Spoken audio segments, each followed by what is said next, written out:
اپنے آپ کی نسبت امام علی مقام سے کرنے میں اس کو راحت ہوتی ہے۔ امام علی مقام کے صبر کے حوالے سے فیلسوف اسلام شاعر مشرق حضرت اقبال رحمت اللہ علیہ نے کیا فرمایا تھا؟ آپ نے فرمایا صدق خلیل بھی ہے عشق۔ جناب خلیل علیہ السلام کا جو ہے نا معاملہ، آپ کا جو اخلاص کا معاملہ ہے، یہ عشق ہے۔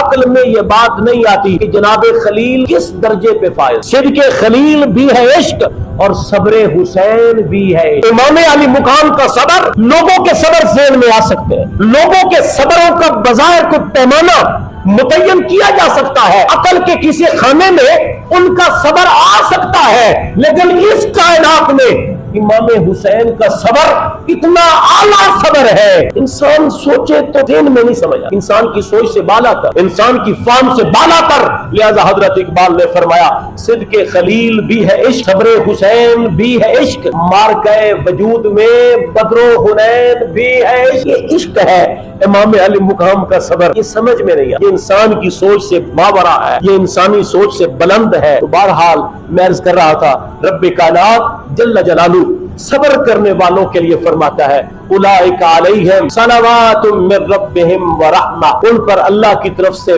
پے در پے نوازشات درودوں کی صورت میں، رحمتوں کی صورت میں اترتی ہے۔